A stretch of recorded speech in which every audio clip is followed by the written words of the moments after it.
Shri M K Haridas, ഇപ്പോൾ കേരളത്തെ സംബന്ധിച്ച് ഇത്തരം സംഭവങ്ങൾ ധാരാളമായി ഉണ്ടാവുന്നു, ജനങ്ങളുടെ മനസ്സിൽ ഭീതിയുണ്ട് എന്നുള്ളത് ശരിയായിട്ടുള്ള ഒരു കാര്യമാണ്. എന്തുകൊണ്ടാണ് ഇത്തരം വിഷയങ്ങളിലൊക്കെ പോലീസ് ഇത്രയും നിഷ്ക്രിയമായ സമീപനം സ്വീകരിക്കുന്നതെന്നാണ് താങ്കൾ വിചാരിക്കുന്നത്? ഇപ്പോൾ വാളയാർ, അതും പാലക്കാട് ജില്ലയിലാണ്. വാളയാറിൽ ഒരു പെൺകുട്ടി മരിച്ചതിന് ശേഷം പോലീസ് അങ്ങേയറ്റത്തെ ലാഘവത്വം നിറഞ്ഞ സമീപനം എടുത്തതുകൊണ്ടാണല്ലോ രണ്ടാമത്തെ പെൺകുട്ടിയും സമാനമായ വിധത്തിൽ ബലാത്സംഗം ചെയ്ത് കൊല്ലപ്പെടുന്ന സാഹചര്യം ഉണ്ടായത്. CBI കേസ് ഇപ്പോൾ നടന്നുകൊണ്ടിരിക്കുന്നു. ഇവിടെയും ഇതുപോലെ ഈ പ്രതി ഒരു കൊലപാതകം നടത്തുന്നു. ആ കൊലപാതകത്തിന് നമുക്കിപ്പോൾ സിസ്റ്റത്തെ കുറ്റം പറയാൻ പറ്റില്ല. ഒരു മനുഷ്യൻ പെട്ടെന്ന് ഒരു കൊലപാതകം നടത്തി കഴിഞ്ഞാൽ ഒന്നും ചെയ്യാൻ പറ്റില്ല. പക്ഷേ ആ കൊലപാതകി ജാമ്യത്തിലിറങ്ങി അതേ കുടുംബത്തിലെ രണ്ടുപേരെ മുൻകൂട്ടി മുന്നറിയിപ്പ് നൽകി ടാർഗറ്റ് ചെയ്യുക, അതും ജാമ്യവ്യവസ്ഥകൾ ലംഘിച്ചു എന്നുള്ളത് ഒരു തരത്തിലും അനുവദിക്കാൻ പറ്റുന്ന കാര്യമല്ല. പോലീസ് ഇതൊക്കെ ഇങ്ങനെയൊക്കെ നടക്കട്ടെ, ഞങ്ങളെ കൊണ്ട് ഇത്രയേ പറ്റൂ എന്നൊരു മനോനിലയിലായിരിക്കുമോ? ആദ്യം തന്നെ ആ ഷെറിനെ എങ്ങനെ ഇത്രയും വേഗം മോചിതയായി എന്ന് ഇവിടുത്തെ ഇടതുപക്ഷ സഹയാത്രികനൊരു സംശയമുണ്ട്. ഷെറിൻ്റെ പോലീസിലും ഷെറിൻ്റെ രാഷ്ട്രീയത്തിലുമുള്ള സ്വാധീനത്തിൽ ഷെറിനെ കൃത്യമായൊരു സമയത്ത് പുറത്തിറക്കാമെന്ന് പറഞ്ഞ് ഷെറിനിൽ നിന്ന് നേടാനുള്ളതെല്ലാം ഈ പോലീസ് ഉദ്യോഗസ്ഥരും രാഷ്ട്രീയക്കാരും നേടിയതിൻ്റെ ഫലമായിട്ടാണ് ശ്രീ ജയരാജ് 16 ജയിലിൽ ഏറ്റവും കൂടുതൽ പ്രശ്നമുണ്ടാക്കിയൊരു സ്ത്രീയാണ് അവരെന്ന് നിങ്ങൾ മറക്കരുത്. അഭിലാഷ് എന്നോട് ചോദിച്ച ചോദ്യത്തിന് കുറ്റകൃത്യങ്ങൾ ചെയ്യാൻ വേണ്ടിയിട്ടുള്ള ബേസ് ഉണ്ടാക്കി കൊടുക്കലല്ല പോലീസിൻ്റെ പണി. ഇവിടെ കഴിഞ്ഞ കാല സംഭവങ്ങൾ ഇപ്പോൾ ഈ നമ്മുടെ പറവൂരിലെ സംഭവം, ചേന്നമംഗലത്തെ സംഭവം എടുത്തു കഴിഞ്ഞ് കഴിഞ്ഞാൽ എന്താ, അവിടെ ആ വ്യക്തിയെ കൊണ്ട് ആ കൊലപാതകം ചെയ്യിക്കാൻ വേണ്ട എല്ലാ അവസരവും പോലീസ് സൃഷ്ടിച്ചു കൊടുത്തിരിക്കുകയാണ്.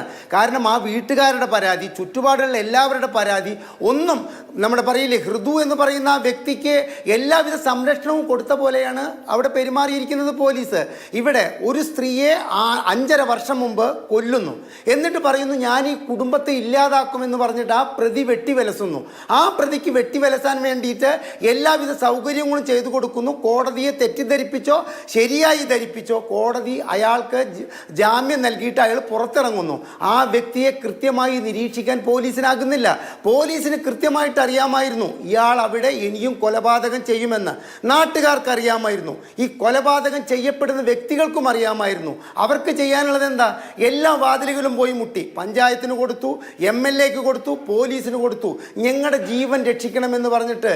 ഇപ്പോൾ 2 പെൺകുട്ടികൾ പറയുകയാണ് അവൻ ഇനിയും ജീവിച്ചിരുന്നാൽ ഞങ്ങളെ കൂടി ഇല്ലാതാക്കുമെന്ന് പറയുന്ന ഒരു സ്ഥലത്ത് എന്ത് പോലീസ് സേനയുടെ സംവിധാനമാണ്, എന്ത് ആഭ്യന്തര വകുപ്പാണുള്ളത് എന്ന് ചോദിക്കാതിരിക്കാൻ പറ്റുമോ അഭിലാഷേ?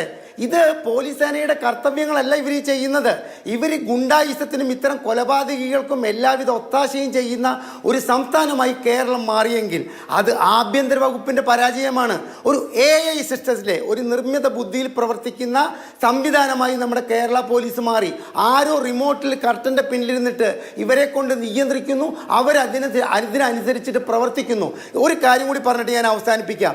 ബോച്ചയെ 12 മണിക്കൂറിൽ, ബോബി ചെമ്മണ്ണൂരിനെ 12 മണിക്കൂറിൽ അറസ്റ്റ് ചെയ്ത അതേ പോലീസാണ് തങ്ങളുടെ എല്ലാവിധ സംരക്ഷണയും കൊടുത്ത് ഒരു ADMൻ്റെ മരണത്തിന് ഉത്തരവാദിയായ ഒരു സ്ത്രീയെ സംരക്ഷിച്ചത് എന്നുകൂടി പോലീസിൻ്റെ കാര്യങ്ങൾ നമ്മൾ ചേർത്ത് വായിക്കുമ്പോൾ ഇവിടുത്തെ പോലീസ് സേന അങ്ങേയറ്റം പരാജയമാണെങ്കിൽ അത് കേരളത്തിലെ ആഭ്യന്തര വകുപ്പിൻ്റെ അങ്ങേയറ്റം പരാജയമാണ്, അത് സർക്കാരിൻ്റെ പരാജയമാണ്. ഈ നിലയിലാണ് മുൻപോട്ട് പോകുന്നതെങ്കിൽ നമുക്ക് വീണ്ടും ഇത്തരം ഒരു ചർച്ചയ്ക്ക് ഇരിക്കേണ്ട അവസ്ഥ കേരളത്തിൽ ഉണ്ടാകുമെന്നാണ് എനിക്ക് പറയാനുള്ളത്.